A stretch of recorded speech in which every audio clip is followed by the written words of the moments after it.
Salut tout le monde, j'espère que vous n'êtes pas malade parce que les urgences débordent à plusieurs endroits dans notre région. À Québec, dans les hôpitaux de l'Enfant Jésus et Saint-François d'Assise, les taux d'occupation sont de 133 et 144 et le temps d'attente moyen est de plus de 3 heures. La situation est similaire sur la rive sud du fleuve, à l'Hôtel-Dieu de Lévis et à Thetford, où les deux endroits aussi ont des temps d'attente de plus de 3 heures. Et ce matin, Santé Québec a fait le point sur la situation. On observe malgré tout que presque la moitié, donc 44 des visites à l'urgence sont pour des besoins non urgents qui pourraient être vus puis traités en première ligne.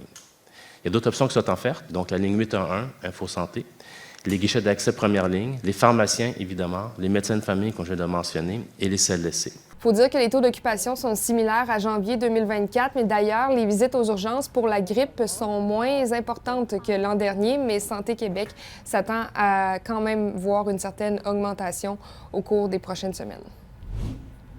Maintenant, la saison de motoneige tarde à prendre pleinement son envol et Colin, ça a des impacts pour plusieurs.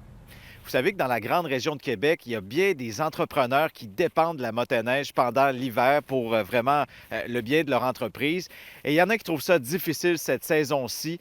Ça avait bien commencé avant Noël, mais avec le redout des fêtes, on manque de neige dans bien des sentiers.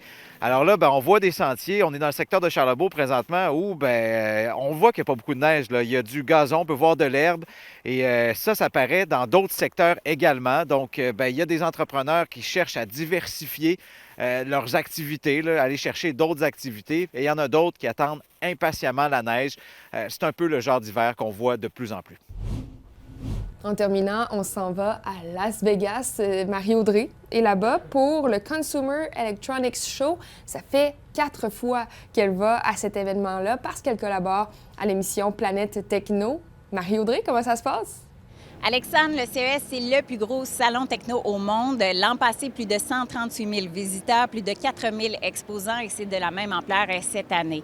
Il y a 2 thématiques dont je veux vous parler qui sont vraiment très importantes cette année, l'intelligence artificielle et des robots qui sont capables de faire toutes sortes de choses. Mais ce qui m'impressionne toujours autant, c'est la présence des Québécois sur place. Investissement Québec accompagne une trentaine d'entreprises, notamment des gens de Québec et les environs. C'est toujours très inspirant de les entendre. Et ce que j'aimerais beaucoup ramener dans mes bagages, je pense que je ferais fureur au téléjournal avec ce nouvel écran qui me permettrait autant de vous expliquer la situation des feux de forêt en Californie que la météo de Québec.